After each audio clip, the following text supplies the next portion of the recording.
እየተንቀጠቀጣችሁ ደስ እያላችሁ እግዚአብሔርን በፍርሃት ስገዱለት ተገዙለት ነው ሲናበብ መልእክቱ። ይሄን ሳምንት ለእግዚአብሔር የመገዛትን ነፍስን ደስ የማሰኘትን መንፈሳዊ ተግባራትን የምንፈጽምበት ፍጹም ለእግዚአብሔር ወደ እግዚአብሔር ተመልሰን በፍጹም ልባችን ወደ አምላካችን ተመልሰን ራሳችንን ዝቅ አድርገን የምናመልክበት የምናስገዛበት በመንቀጥቀጥ ደስ እያለን በፍርሃት ሆነን እግዚአብሔርን የምንገዛበት ሳምንት እንደሆነ ከልብ አምላክ ዳዊት መዝሙር 2 ቁጥር 11 ላይ መነሻ አድርገው ተሰብኮልናል፣ ተዘምሮልናል።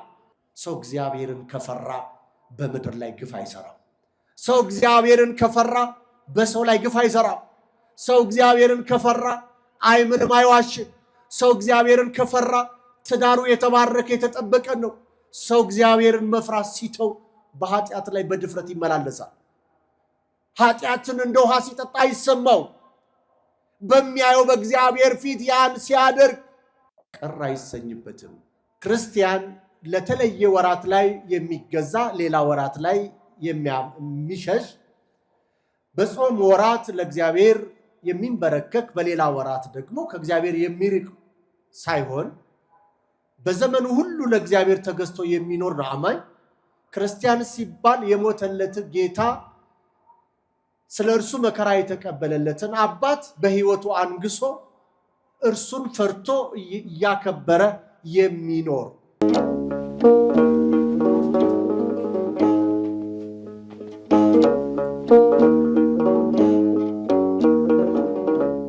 በስመ አብ ወወልድ ወመንፈስ ቅዱስ አሐዱ አምላክ አሜን። ይትባረክ እግዚአብሔር አምላክ አበዊነ ስቡሐኒ ውእቱ ወልዑልኒ ውእቱ ለዓለም። በዘመናት ዘመን የማይለውጠው ወረት ያለበጡት ቸር ይቅር ባይ ቅዱስ አባት እግዚአብሔር የአባቶቻችን አምላክ ቅዱስ እግዚአብሔር በረድኤቱ የሳበን በቸርነቱ ያቀረበን ከክፉ ነገር ሁሉ የሰወረን አመሻሽ ላይ በቤቱ እንድንሆን የጠራን በፊቱ እንድንሆን ከማታ ወራት እንድንሳተፍ በጎነቱን ያበዛልን የአባቶቻችን አምላክ እግዚአብሔር ስለማይነገር ስጦታው ስሙ ለዘላለሙ የተመሰገነ ይሁን።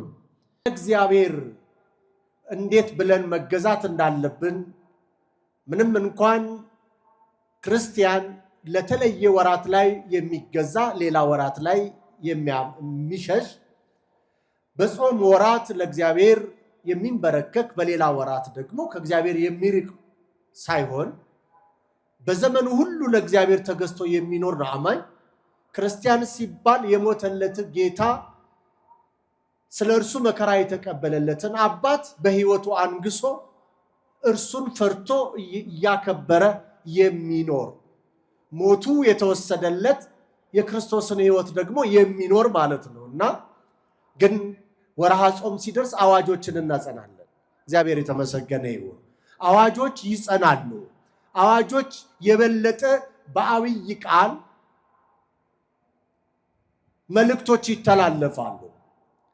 ምናልባት ትዝ ይላችሁ እንደሆነ ልበ አምላክ ቅዱስ ዳዊት ይችን ሳምንት ቅድስት የእርሱ የሆነውን የተለየውን ጾም ለመቀበል እጆቻችን ነፍሳችንን ስለምናነጻበት ስለዚች ሳምንት ስለምንዘጋጅባት ስለዚህ ሳምንት እኛ የጌታን ጾም ሰተት ብለን ሄደን የምንቀበል ደፋሮች ሳንሆን አባቶቻችን በሰሩት ስርዓት ስለ ብዙ ነገር ትርጉም ቢኖረውም የሕርቃል ጾም ብንልም ግን እንደ መዘጋጃ ከጌታ እኩል ራሳችንን የማንቆጥር በትህትና ሆነን የእርሱን ጾም ስንቀበል ሳምንት ጾመን ጾሙንም ከፈጸምን በኋላ መከራውን አስበን ሳምንት የምንጾም ትህትናን ያስተማሩን ሰራየ ሕግ ሆነው ሕግን የሰሩልን ከክርስቶስ የተቀበሉትን በንጹህ ሕይወት መጾም እንደሚገባ እስከ ቅድስት ድረስ ይሄ ልዩ ሳምንት በተለየ መልኩ የምንጾም በተለይም ተቀነዩ ለእግዚአብሔር በፍርሃት ለእግዚአብሔር በፍርሃት ተገዙለት። ወታሰዩ ሎቱ በረአድ በመንቀጥቀጥ ደስ ይበላችሁ። እየተንቀጠቀጣችሁ ደስ እያላችሁ እግዚአብሔርን በፍርሃት ስገዱለት ተገዙለት ነው ሲናበብ መልእክቱ። ይሄ ምስባክ ባለፈው እሁድ ሲሰበክ ይሄን ሳምንት ለእግዚአብሔር የመገዛትን ነፍስን ደስ የማሰኘትን መንፈሳዊ ተግባራትን የምንፈጽምበት ፍጹም ለእግዚአብሔር ወደ እግዚአብሔር ተመልሰን በፍጹም ልባችን ወደ አምላካችን ተመልሰን ራሳችንን ዝቅ አድርገን የምናመልክበት የምናስገዛበት በመንቀጥቀጥ ደስ እያለን በፍርሃት ሆነን እግዚአብሔርን የምንገዛበት ሳምንት እንደሆነ ከልበ አምላክ ዳዊት መዝሙር 2 ቁጥር 11 ላይ መነሻ አድርገው ተሰብኮልናል፣ ተዘምሮልናል ምስባኩ። ይህን ሳምንት የእግዚአብሔርን መፍራትን የምንማማርበት እግዚአብሔርን ማክበርን የምንማማርበት በመንቀጥቀጥ መላእክት በረአድና በመንቀጥቀጥ የሚያመልኩትን ጌታ እኛም ደግሞ ደስ በሚያሰኝ ፍጹም በሆነ ፍቅራዊ ፍርሃት እግዚአብሔርን እንደ ብሉይ ኪዳኑ አይደለም የምንፈራው። በብሉይ ኪዳን በመከራው ዘመን በፍዳው ዘመን ብሌት በገጠመው ዘመን የነበረው ፍርሃት አይደለም። ያ በሞት ማእሰር ስር ስለነበር፣ አሁን ግን ከሞት ያዳነን ሕይወት የሆነን የተቤዠን ስድባችንን ነውራችንን ተሸክሞ ክብሩን ያለበሰን ከውድቀት ከተጣልንበት ከፍ ከፍ ያደረገን ወይም ከመተላልኩም ምድር ብሎ ከምድር ከፍ ብሎ ወደ መስቀል ሲወጣ እኛን ወደ ክብር ያወጣን ጌታ ለእግዚአብሔር በፍቅር የሚወዱት ሰው እንዳያዝንብን ብለን እንደምንፈራ የሚወደን አምላክ ለፍቅሩ ወሰን የሌለው ጌታ እስከ ሞት ድረስ የወደደን ፍቅሩ የማያልቅለት የዘላለም ወዳጅ እየበደልን የሚወደን እየራቅነው የሚፈልገን እርሱን በፍቅር ፍርሃት እየተንቀጠቀጥን እንድንገዛለት ልበ አምላክ ዳዊት ይነግረናል ማለት ነው። ይሄን ደግሞ አብዝቶ በሕይወታችን እንድንለማመድ የሚያደርገን ወርሃ ጾም ነው። የጾም ወራት ነፍስ፣ መንፈስ፣ ሕይወት መረጋጋትን ታገኛለች። ስጋም የሚገዛበት ስጋም የሚደክምበት የበለጠው ለመንፈሳዊ ሕይወት የሚበረታበት ጊዜ ስለሆነ ተቀነዩ ለእግዚአብሔር በፍርሃት ለእግዚአብሔር በፍርሃት ተገዙለት። ይሄ አዋጅ ነው። የዚህ ሳምንት ብቻ አይደለ፣ ነገር ግን በዘመናት ሁሉ ክርስቲያኖች የሚኖሩበት። ይሄንን በቀደመው ዘመን ነቢዩ ሊቀ ነቢያት ሙሴ ከእግዚአብሔር በተቀበለው መልእክት ላይ እንደተናገረው የምንሰማው የምናነበው በዘዳግም ምዕራፍ 4 ከቁጥር 8 እስከ 11 እግዚአብሔር ሕዝቡን ወደ እኔ ሰብስብ አለው ይላል። በምድርም በሕይወት በሚኖርበት ዘመን ሁሉ እኔን መፍራት ይማሩ ዘንድ ልጆቻቸውን የሚያስተምሩ ዘንድ ቃሌን አሰማቸዋለሁ ብሎ እግዚአብሔር ተናገረ ይለናል። እንዲህ ብል በተናገረኝ ጊዜ እንዲህ ባለኝ ጊዜ ይላል እግዚአብሔር። ኑ ልጆቼ እግዚአብሔርን መፍራትን አስተምራችኋለሁ ብሎ ቅዱስ ዳዊት እንዳለው እግዚአብሔርን መፍራት በሕይወታችን በረከተ ብዙ መንገድ ነው። እርሱን እንድንፈራው እግዚአብሔርን መፍራት ብዙ ጥቅሞች፣ ብዙ የሕይወት ለውጦች፣ ብዙ በምድር ላይ የማይቆጠሩ በረከቶችን የሚያድለን ነው።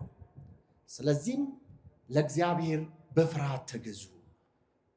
እግዚአብሔርም ሰብስባቸው፣ ቤተ እስራኤልን ቤተ አይሁድን ሰብስብ፣ ንገራቸው እግዚአብሔርን መፍራትን ይማሩ ዘንድ ወላጆችም ለልጆቻቸው ያስተምሩ ዘንድ እስራኤል ሆይ አሁንስ አምላክ እግዚአብሔርን ትፈራ ዘንድ በመንገዱ ሁሉ ትሄድ ዘንድ ይገባል ብሎ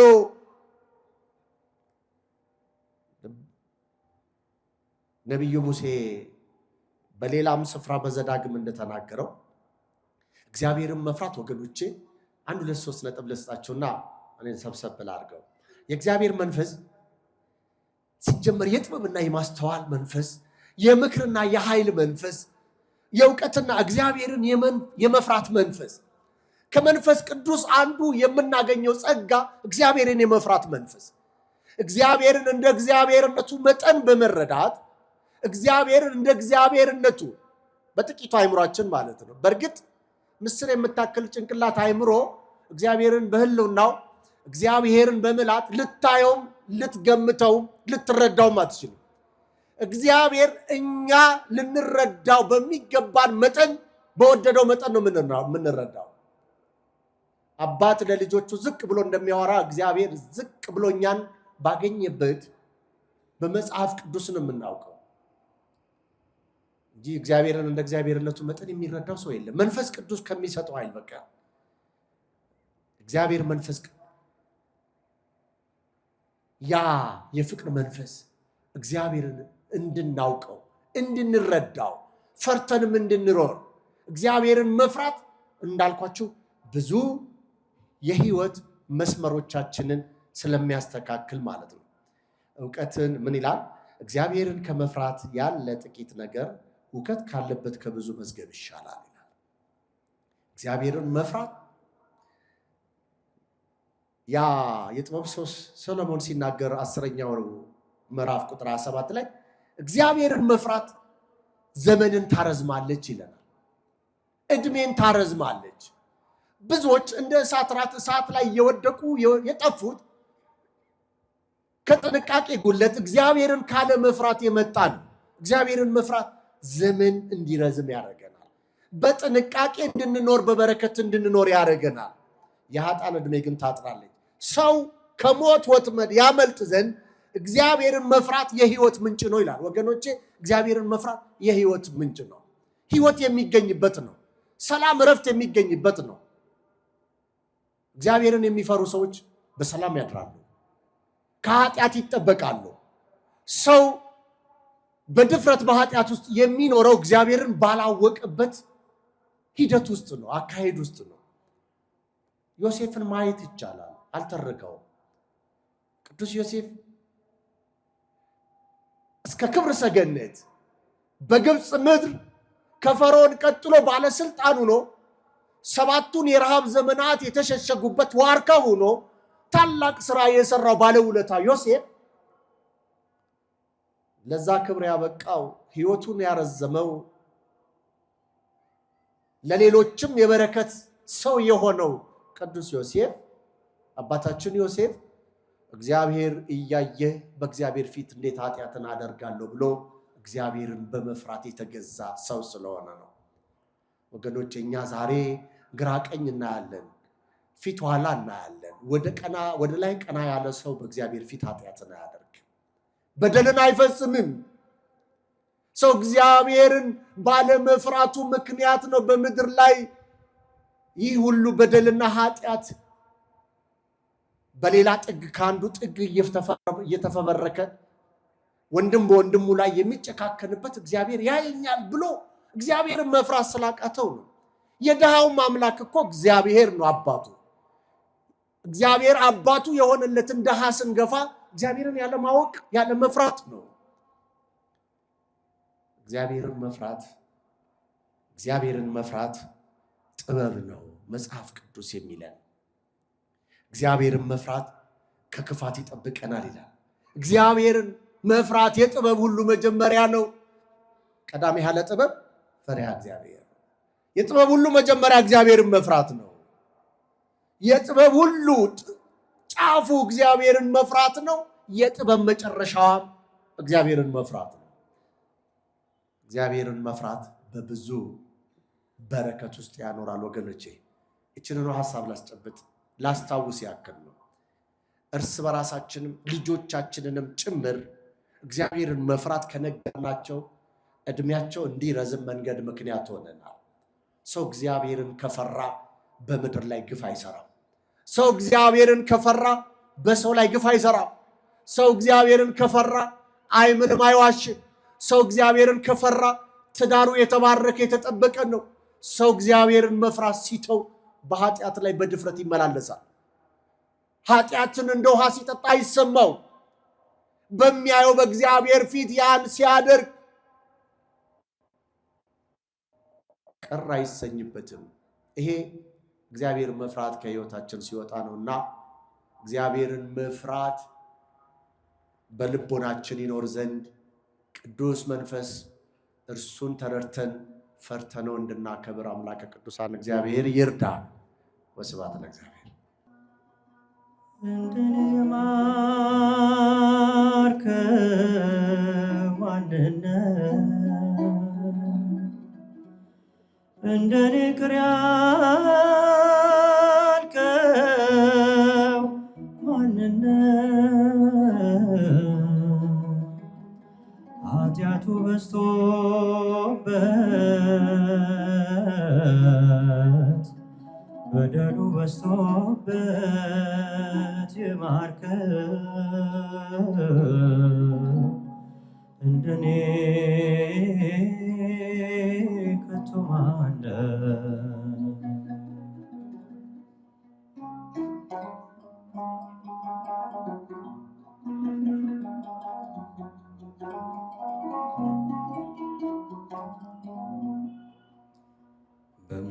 በሞገስ አስጌጠ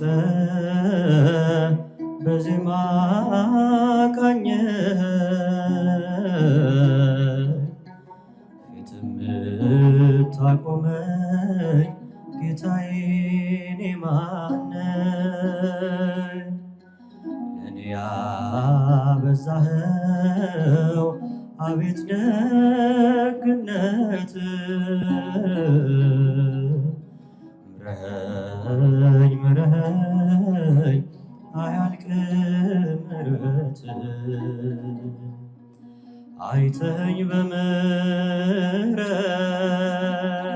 በምሕረት አይተኸኝ በምሕረት ዛሬ አለሁኝ በሕይወት እንደኔ ማርከው ማንነት እንደኔ ቅር ያልከው ማንነት ኃጢአቱ በዝቶበት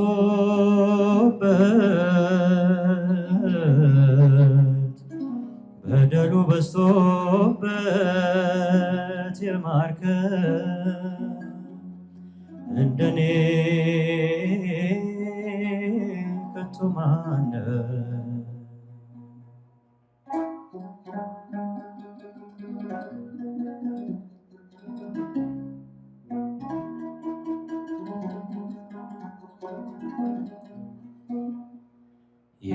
የምስጋና መስዋዕት ማቅረቢያ መሠዊያ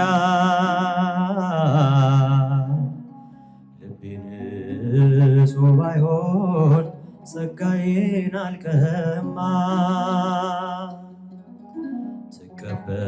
ትቀበለኛለህ ሞልተህ በጎደለ እኔን የወደደ እንዳንተ ማን አለ? አይተኸኝ በምሕረት አይተኸኝ በምሕረት ዛሬ አለሁኝ በሕይወት እንደኔ ማርከው ማንነት እንደኔ ቅር ያልከው ማንነት ኃጢአቱ በዝቶበት በደሉ በዝቶበት የማርከው እንደኔ ከቶ ማን ነው?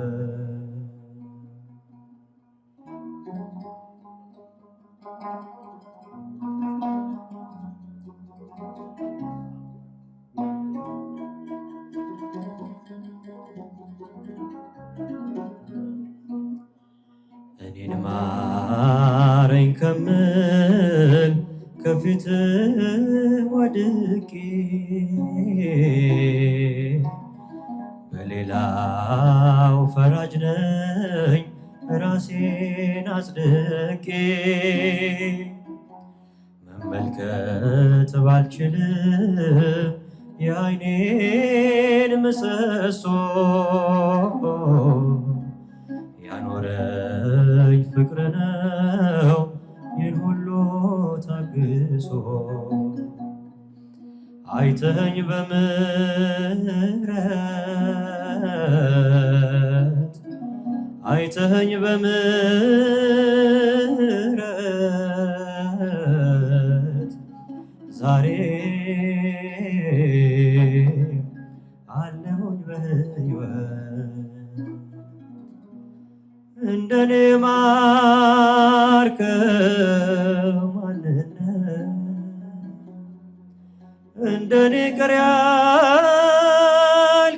ያልከው ማንነት ኃጢአቱ በዝቶበት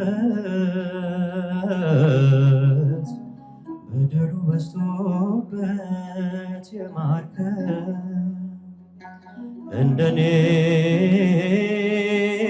ከቶ ማነው?